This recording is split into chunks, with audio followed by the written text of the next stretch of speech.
तो राजा ने संतान की इच्छा लेकर दूसरा विवाह कराया। दूसरी रानी का नाम था नोणादे। वो जवान थी और बेहद रूपवती थी, परंतु उस रानी से भी कोई संतान ना हुई। अब राजा को चिंता रहने लगी कि अब क्या होगा।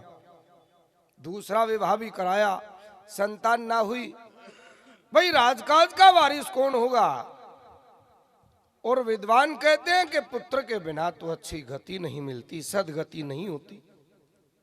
इसी चिंता में डूबे रहते। तो उस समय के बड़े सिद्ध महात्मा कहलाए गुरु गोरखनाथ,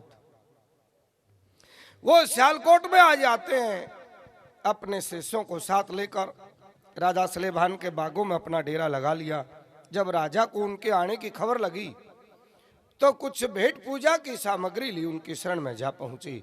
कई दिनों तक तन मन धन से सेवा पूजा अर्चना की और एक दिन अपना वो संतान का दुख उनके सामने सुना दिया। गुरु गोरखनाथ उनकी भक्ति से प्रसन्न होकर अपने तपोबल की शक्ति से एक फल बनाते हैं और कहा कि राजन, आप चिंता का त्याग करो और ये फल लेकर महल में जाओ, बड़ी रानी को खाने के लिए दे देना।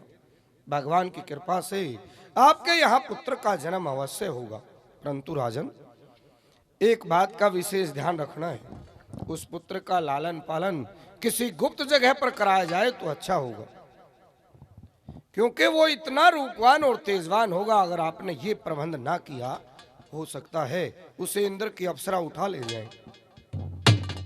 बात तो कुछ और भी थी, लेकिन वो राजा के सामने ना कही। अब राजा ने ये बात मान ली। महल में पहुंचे, फल बड़ी रानी को खाने के लिए दे दिया। भगवान की कृपा से 9 महीने बाद पुत्र का जन्म होता है। जब वो 10 दिन का हुआ तो होम आदि कराई। पहले जन्म होते ही भोरे में भेज दिया था। शकल तक नहीं देखी, ना रानी ने और ना राजा ने। भोरे में ही नामकरण हुआ, नाम पूर्णमल रखा। वक्त गुजरता रहा, पालन पोषण दास दासी करते रहे। जब वो 5 वर्ष का हुआ तो बड़े बड़े विद्वान शिक्षा देने के लिए भोरे में छोड़ दिए। शिक्षा ग्रहण करता हुआ लगभग 12 वर्ष की आयु तक हो जाता है, परंतु 12 वर्ष की आयु में भी इस प्रकार नजर आता जैसे 18 वर्ष का हो। अब उन दिनों राजा सलेभान बड़े ताकतवर राजा कहलाए, क्योंकि शंखों की तादाद में राजकोष में धन था। बड़ी भारी उनकी सेना थी। और जो छोटे राजा थे उनके मन में एक इच्छा होती है कि वही पता नहीं राजा सलेभान किस दिन अपने पुत्र को भोरे से राजमहल में बुलवाएंगे और न जाने किस राजा के यहाँ से उसका रिश्ता लेंगे। एक दिन राजाओं के भेजे हुए नाई और ब्राह्मण सियालकोट में आकर जमा हो जाते हैं, पूर्णमल का नाता रिश्ता लेकर। अब राजा ने आए हुए निवज्ञों को देखकर अपने पुत्र पूर्णमल को भोरे से राजमहल में बुलवा लिया। और क्या बातें होती हैं। पिताजी नमस्कार। खुश रहो राजकुमार। अभी तक तो मेरी विद्या भी पूरी ना हुई थी, परंतु आपने अभी से मुझे राजमहल में बुलवा लिया। कारण है? वही तो मैं जानना चाहता हूँ, कारण क्या है? राजाओं के भेजे हुए जगह जगह से हाँ, नाई और ब्राह्मण आए हुए हैं। नाई और ब्राह्मण हाँ। किस कार्य के लिए? आपका नाता रिश्ता लेकर। पिताजी, मैं तो विवाह नहीं कराऊंगा। विवाह नहीं कराओगे? नहीं कराऊंगा मैं। मेरे गुरु ने चारों आश्रमों का मुझे उपदेश दिया। अच्छा। ब्रह्मचारी, गृहस्थाश्रम, वानप्रस्थ और सन्यास।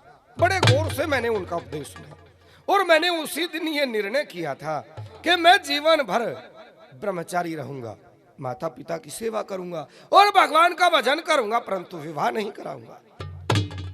नहीं कराऊंगा पिताजी। मैं नहीं करोगे? नहीं, बिल्कुल नहीं। आपका आखिरी फैसला है? हाँ, अंतिम निर्णय है, नहीं कराऊंगा मैं विवाह। अच्छा जी। तो भाई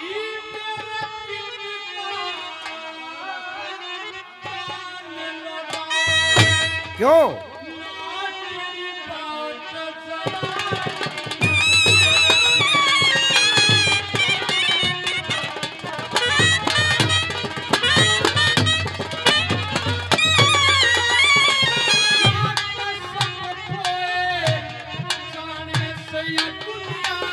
क्या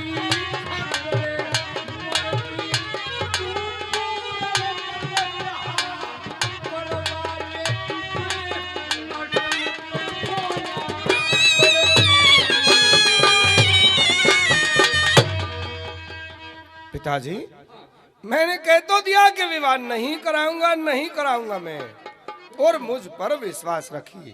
तो भाई मैं अपने वचन पर खरा उतरूंगा, ठीक है, मैं समझ गया। और कोई आज्ञा हो तो वो दीजिए। आप एक काम करो, जी। पहले अपनी छोटी माता को दर्शन दो। छोटी माँ? हाँ ये छोटी बड़ी माँ का क्या चक्कर है? भाई, मैंने 2 शादी कराई है। राम, 2 शादी? हाँ, वो तेरी क्रिया जी कर थोड़ाई और जैसा हो करवा दे। इनकार फिर भी नहीं है? कभी नहीं। ओहो, ठीक है, मैं आपकी बात को समझ चुका हूँ। आप अपने मन में ये ख्याल कर रहे हैं कि अगर जाकर पहले अपनी मौसी से नहीं मिला तो कहीं उसके मन में ये विचार ना आ जाए कि अगर मेरा पुत्र होता तो पहले मुझसे मिलता। हाँ, जाकर छोटी माँ के दर्शन करता हूँ। हरे हरे। तो राजकुमार पूर्णमल अपने पिता की आज्ञा पाकर अपनी मौसी नोनादे के दर्शन करने के लिए चला। डोडी पर बांधी खड़ी हुई थी, पहले माता को कभी नहीं देखा था। बांधी को ही माता समझकर नमस्कार करता है। हाँ माता जी नमस्कार। देखिए श्रीमान जी, हमने आपकी नमस्कार तो ले ली, हाँ, मगर हम आपकी माता जी नहीं हैं। तो फिर आप कौन हो? हम आपकी माता जी की दासी है, सेवक है। सेवा करने वाली हो? जी हाँ। आप मेरी मौसी के रणवास में जाइए अंदर, और मेरी तरफ से उनसे प्रार्थना करना जी। कि आपका पुत्र आपके दर्शनों की इच्छा लिए द्वारे पर खड़ा हुआ है। ठीक है, जाइए। चलिए बहन। हाँ, मैंने कहा रण साहब नमस्कार। नमस्कार। बांदी, जी आज तो बहुत खुश हो, क्या बात है? जी हाँ, अगर आप सुनोगी तो खुशी के मारे पागल हो जाओगी। अच्छा, ऐसी बात है। ऐसी क्या बात हमारी है? बात सुनिए। सुनिए।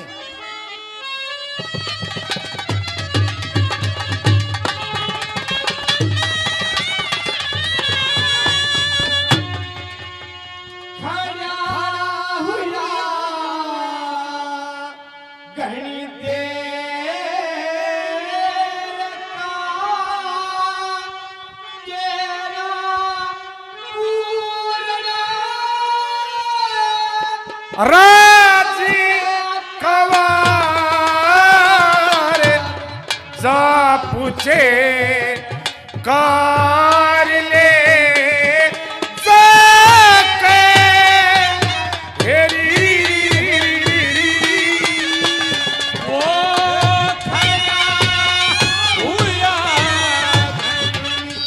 तेरी का तेरा पूरा राजी कवार हेरी जा पूछे काले जाके हेरी और तेरी पूर्ण कोटि ऊपर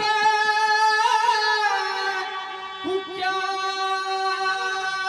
हरी तेरा जीवड़ा क्यों ना दुखा।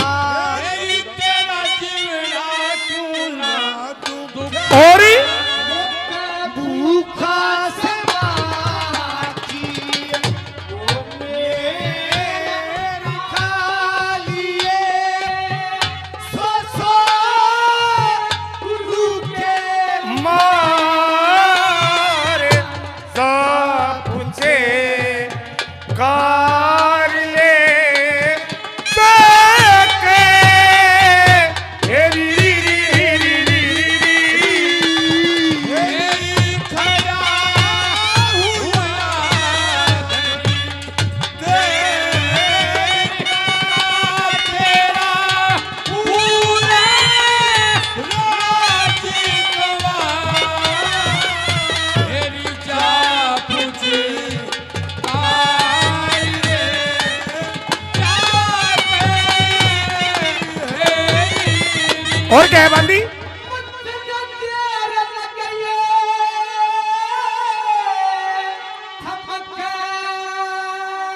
हरी तेरा गजब सितारा चमके। तेरा गजब सितारा चमके और चमके चेहरा शेर का वो चंदा सी उड़े हेरी जा पूछे कार ले सके हेरी री री री री री री हेरी खया हुआ के तेरा अरे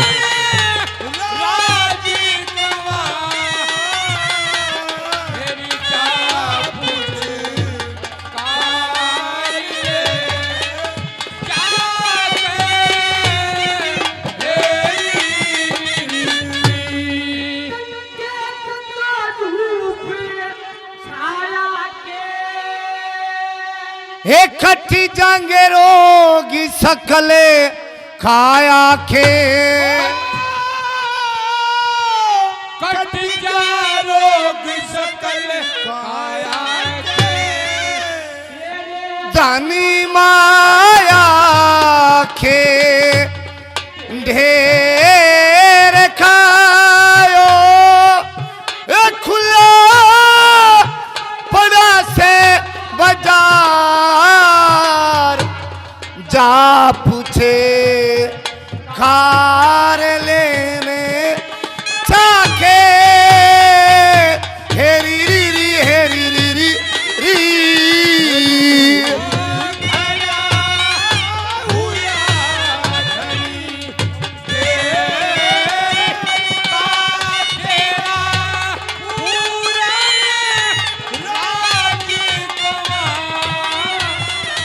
हेरी जा पूछे कार ले जाके हेरी